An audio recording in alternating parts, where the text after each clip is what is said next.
Alright, good morning sa inyong lahat, mga kababayan. Ako po si JBB, ang inyong abang lingkod. Pag-usapan natin ngayon, etong si Okix. Bakit? Sabi ni Okix po, dyan ho sa inquirer.net, aba, sabi niya, yun daw pong kanyang pagkapanalo, hayop na tong ganda ng ngiti. Parang kailan lang nag-iiyak-iyak si Sharon at siya naman ay kumakain pa ng dahon. Di talaga makamove on sa nakuha kong video na yun na parang ganito lang no? Ganyan yung dahon. Tapos saka sinubo. Pag ako kumakain sa ganyan, kumakain na ginagamit ko yung lettuce, lalagyan ko nakalatag ng gano'n, lalagyan ko yan ng ng karne. Tapos kimchi. Karne, kimchi. Siyempre maliliit lang yung hiwa. Itutupi ko ngayon, lukot. Tapos tutupi ko yung kabilaang gilid. Diba? Ngayon, habang ginagawa ko yan, naka-chopstick pa ako noon. Yan. Oh. Tapos, saka ko susubo buo. O kaya naman, pag kinamay, buo. Diba? Tansyado mo yung kaya mong isubo. Walang yan. Sa kanya, akala mo dumampot ng tae. Binalot sa sinubo. Langiyaw. Kala ko, unang tingin ko talaga, dahon ng saging. Iyon pala, dahon ng mustasa.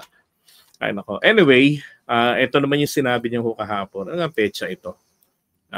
Walang petsa. Pero kahapon to Sabi rito, Pangilinan says victory, a rejection of both Marcoses and the Dutertes.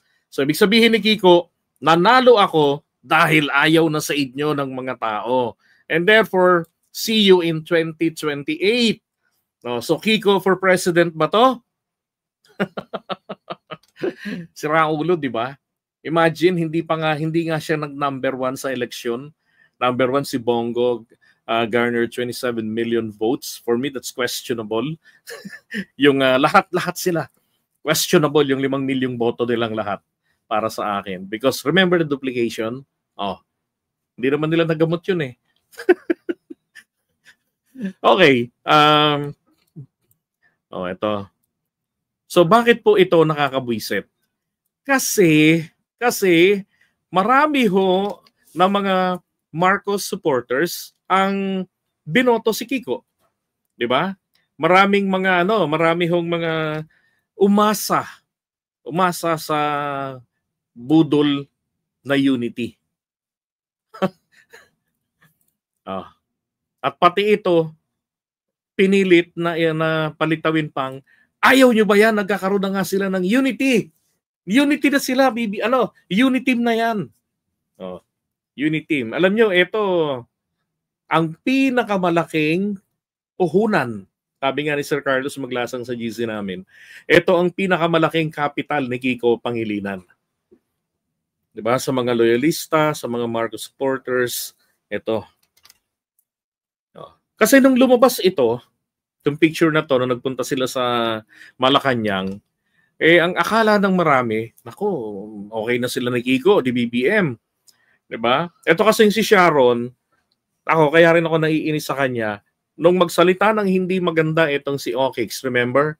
Sabi niya, maaaring malilibing siya dyan pero hindi sila nakakasiguro, referring to Apolacay Senior, hindi sila nakakasiguro na habang panahon siyang nakalibing dyan. So ibig sabihin, pagka minalas ang mga Pilipino at naging humawak ng palasyo, ng kapangyarihan, ang mga kauri ni Kiko, bubunutin nila ang labi ni Apolacay at baka ipadala sa Ilocos Norte. 'Di ba? Alisin sa libingan ng mga bayani, yurakan. Yun ang kanyang Tapos yung mga anak niya, isa lang naman si Kaki. Nung nakaraan, grabe yung sinabi laban kay PBBM, 'di ba? Na tingin niya yung pagkapanalo ni PBBM, daya lang. Tapos hindi niya matatanggap na ang kanyang magiging presidente ay nagngangalang Ferdinand Marcos Jr., sabi ni Kaki. Pagkatapos niyang magsalita ng hindi maganda, 'di ba? Mga ilang panahon, sabi niya, lahat ng sinabi ko doon sa rally, kalimutan niyo na, erase na. Pwede ba 'yun? 'Di ba? Pero minarinig po ba kayo sa inaanak ni Apolacay Senior na si Sharon Cuneta? Did she reprimanded her husband Kiko and Kaki doon sa mga negative remarks nila about the Marcoses? Ninong ni Sharon at ni Gabby Concepcion sa kasal si Apo Lakay Sr. Di ba? Tapos wala man lang tayong nabalitaan na pinunan ni Sharon o sinaway etong mag-ama. Tapos ngayon nagpabudol ang madami dahil nakita ang picture na ito. Daming nagalit sa akin nun. Sabi ko, nako, wala yan. Ay, nako. Tapos itong nakaraang halalan, ang masakla po. Nako.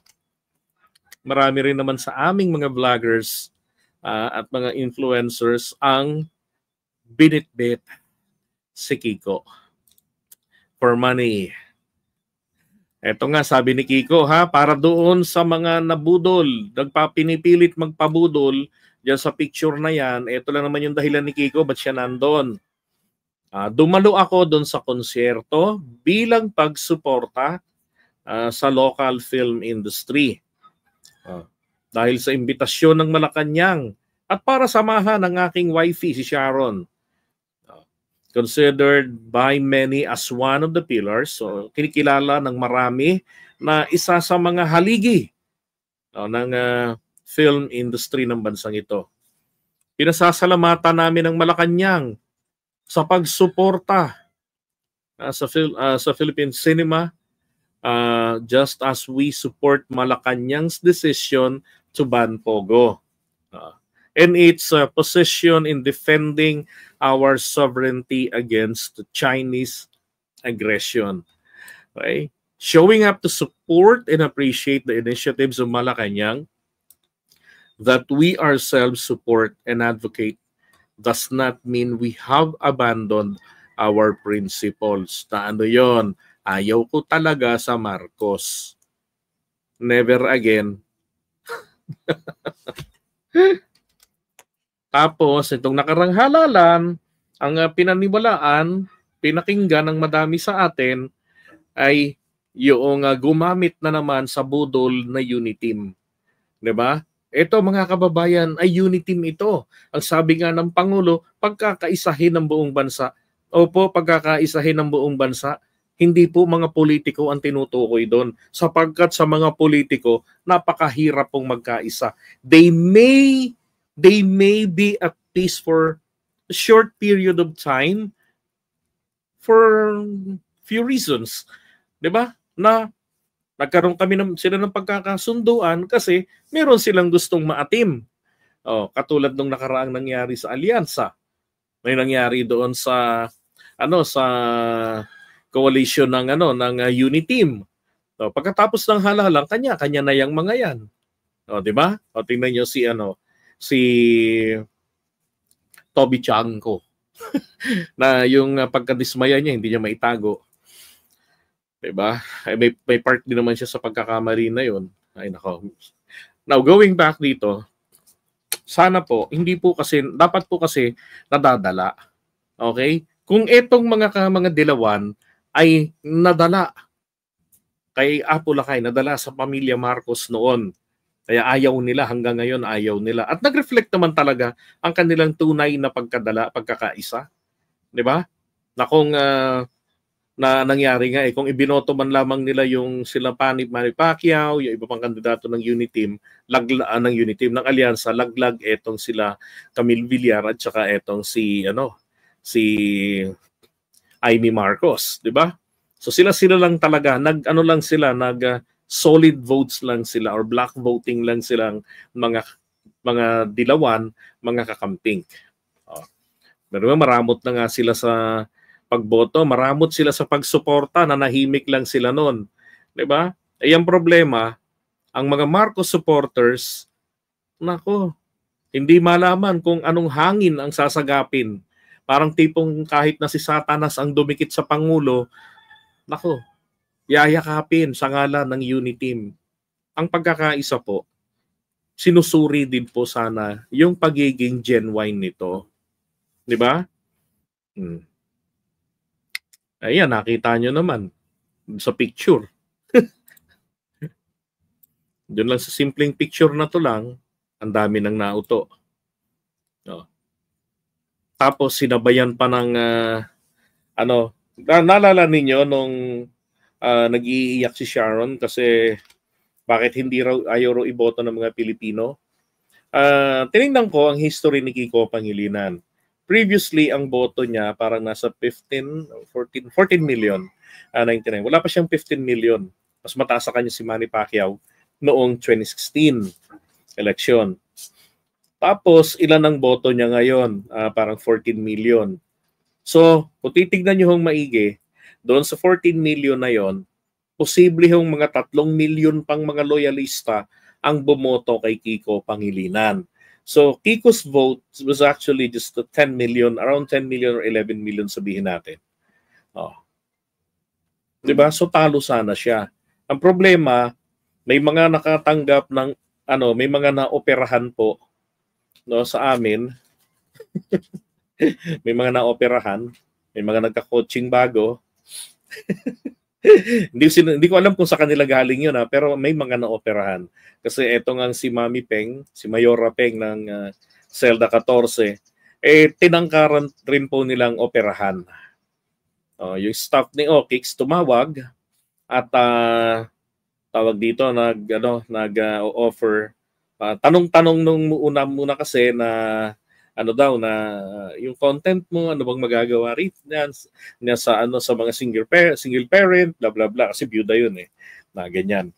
Tapos hanggang sa dumarating na sila sa punto ng magandang usapan. Tinanong ngayon ni Mami Peng bago pa dumako sa presyuhan, teka, sino bang kandidato yan?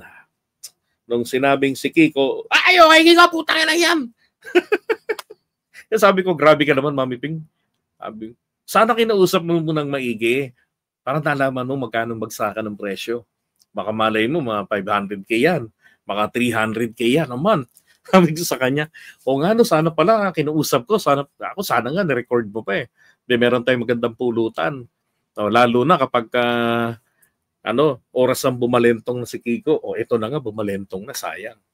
'Di ba? Pero nako. Para gusto niyo malaman kung sino yung mga yon, malalaman niyo yon sa Thanksgiving ni Kiko nandun. Marami ho sa amin naman nagdala kay Kiko. Meron pang mga taga-norte. Pero chinek ko kung ilan ang botong ibinigay ng Solid North. Actually, ang ibinigay po ng Batanes na pang 6th si Kiko Pangilinan is 3,589 votes lang. Pangasinan, binigyan ng Pangasinan si Kiko ng 521,179 votes, pang 10. And then ang Tarlac ay pangatlo siya, 282,524 votes po ang ibinigay kay Kiko Pangilinan. The rest of the Solid North, hindi po siya ipinasok sa top 12. Talagang si Amy Marcos lang ang inalagaan nila. Sana hindi niya na binoto si Amy. Diba? Ay, nako. Sabi ni Priscilla Asception, kilala ko na JDB. Diba? Sa akin wala naman tumawag. Kasi alam naman ako ni sasagot ko. Ay, nako. Kakainis. Kakainis.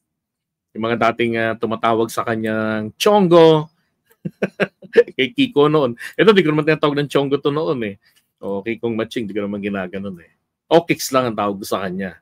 Diba? Tapos yung nakarang halalan, ito na ngayon ang bumudol. Sila yung bumudol sa taong bayan na nagtatanong na mag-isa ka naman, may nagtatanong, may nagagalit pa dahil ayoko talaga kay Kiko. Diba? Dahil hindi ko nagustuhan yung kanyang batas na ginawa, yung juvenile delinquency law. Diba?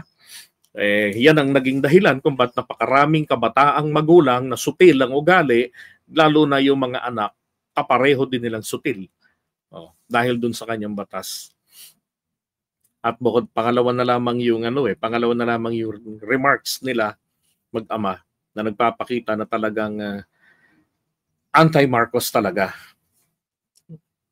Tsaka sana dito pa lang naging maliwanag na sa mga loyalista, sa mga Marcos supporters, 'di ba?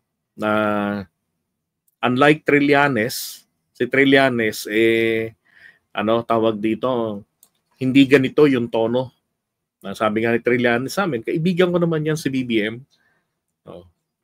And then, kahit na pinitik ko yan nung nakaraang halalan, 2022, pinatawag pa ako niyan. No-offer nga sa kanya ni PBBM, NBI daw eh. Ayaw niya lang, sabi niya, ayaw ko nga. Mapapoliticize ang NBI. Sabi niya, willing akong tumulong from the behind. Sabi ni Trillanes, hindi man kailangan may posisyon eh. Ganun si Trillanes. Kaya sabi ko, nako. So sabi niya sa amin at doon yung makikita who is the better person at the end of the day. Coming from Trillanes yan.